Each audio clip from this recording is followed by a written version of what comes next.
In today's episode, I try to draw wisdom from a situation in the workplace where I had to point the finger at myself rather than others.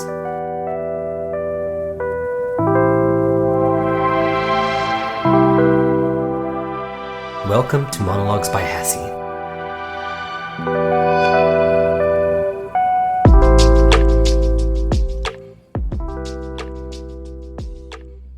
To my non-existent children, this story is for you, and hopefully there's something that you'll draw out of it. It's relatively benign, but it all starts a few weeks ago when I was at work, and there was an uncomfortable situation on the last day before I went on holiday. I came into work that day and sat in the office very determined. I had a different plan for the day. I knew it was a different day because in the current role I have, the day before a public holiday generally is not always the best day to go ahead and book meetings. And so I changed my volumes a bit. I did a bit less calls and I decided to do many more emails so I would have something to respond to when I came back from a nice 10-day break where I went to a friend's wedding. But on that particular day, I remember I was locked in, focused in the office. My team was around me, and one of my colleagues came up to me and asked me, "When are you going to leave?" And he seemed a bit pissed, and I said, "Hey, I'm going to leave at 6:30. And I didn't understand why that reaction was happening.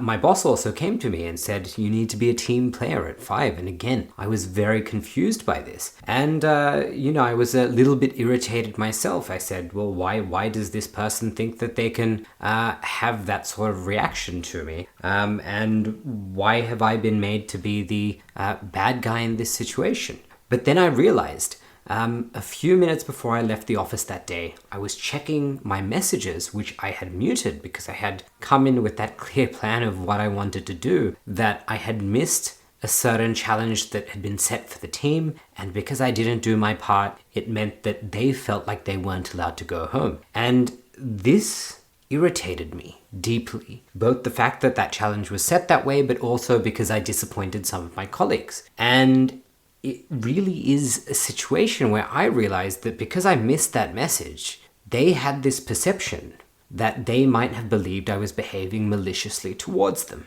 And I remember when I meditated the next day and that was lingering on my mind, that situation, I actually got this quote from the Dhammapada. And for a bit of context, I built this meditation app where every time I meditate, I get a scripture from the Dhammapada, which is a basically set of verses that the Buddha wrote. It is like pieces of wisdom. And the particular verse that I got was so relevant to this situation, it made me rethink the entire thing. And here's what it was. It was chapter 18, Impurity, verse 252 of the Dhammapada, and it's the version that's translated by Friedrich Max Muller all the way back in 1881. And it goes like this: "The fault of others is easily perceived, but that of oneself is difficult to perceive. A man winnows his neighbour's faults like chaff, but his own fault he hides, as a cheat hides a bad die from the gambler." That is a very, very powerful verse, and it was so incredibly meaningful in that situation. What I described to you was a workplace situation that was uncomfortable for many parties.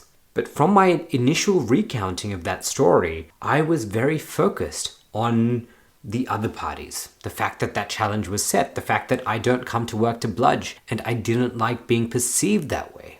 But I realized there was part of me that was at fault. I did not check my messages that day, and clearly there is an expectation that your messages need to be read.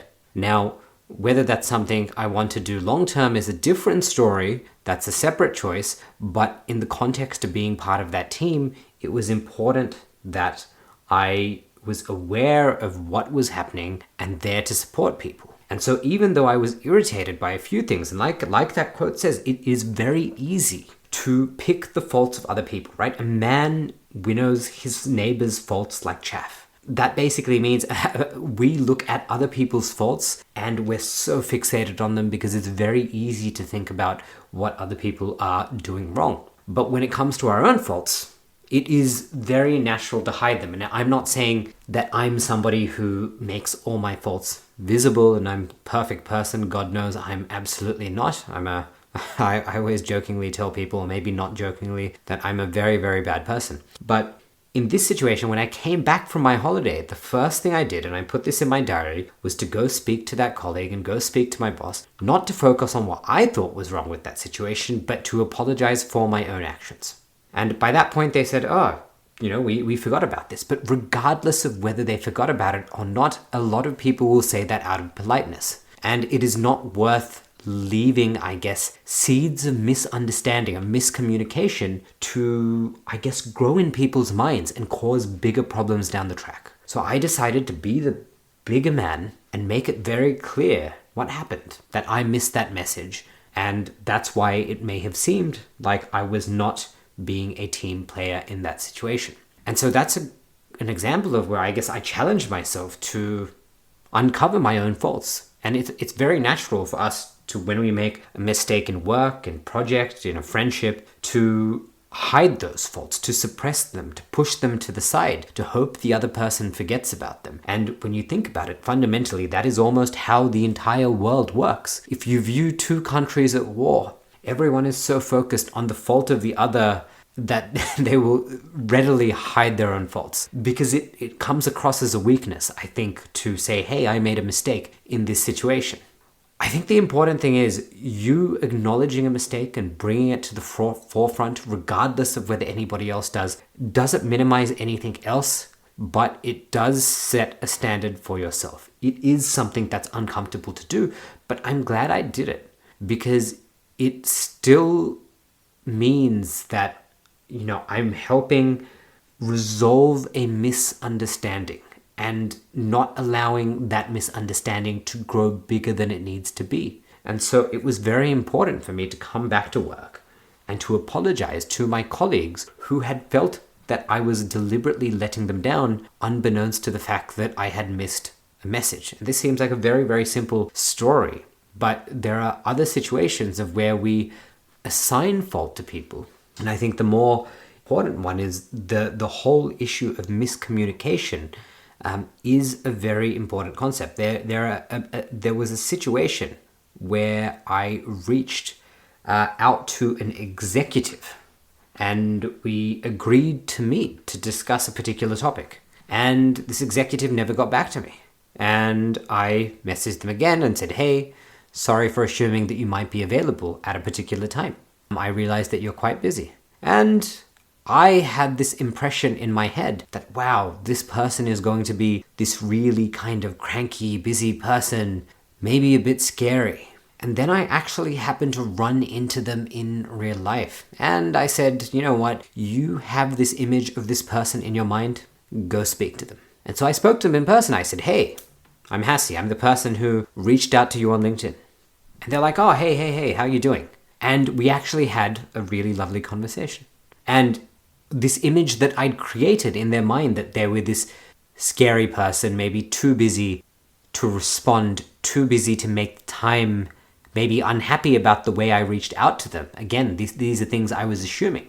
Really just came down to the fact that, hey, they probably were too busy. No, the way I reached out to them was absolutely okay. But they just got swamped with other priorities and never got around to coming back. And so when I did reach out to them and have this real conversation with them, I realized, wow, this is not what I was thinking for the past few weeks. Because it turns out they're an absolutely reasonable human being. And this was just an image I created in my head, because as humans, we spend a lot of time trying to figure out and assign causes where we don't know the true answer. Where we have limited information, our minds try to fill gaps, and sometimes it can fill those gaps negatively. So really in this episode, and again, I hope there's some value for those of you who are listening to it, I reflected on why it's so easy to focus on other people's faults and very hard to focus on our own, and why it's important to focus on our own faults, and that a lot of the things that other people might think about us and vice versa, that we might think about them, simply comes down to miscommunication. And in that example I gave you at work, that was miscommunication. In the example I had with that executive, that was miscommunication on my part. I created a negative image because they agreed to something in one channel and it never actually eventuated.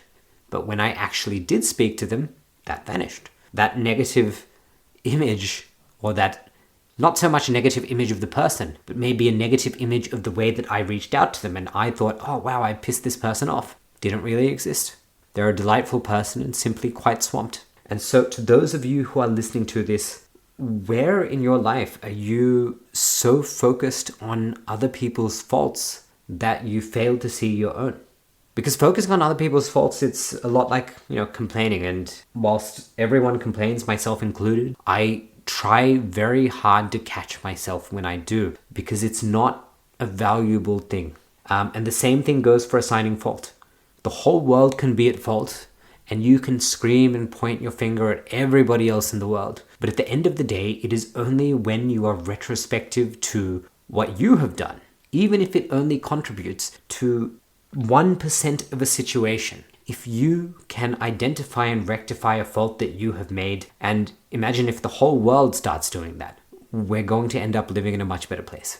So I'll end this episode here, and to those of you listening, I wish you great success on all your endeavors.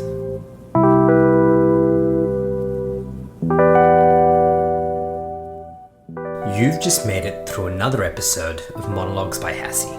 It brings me great pleasure to know that you made it to the end. To listen to more episodes, subscribe on your favorite podcast app or visit monologuesbyhassie.com. Thanks for swinging by.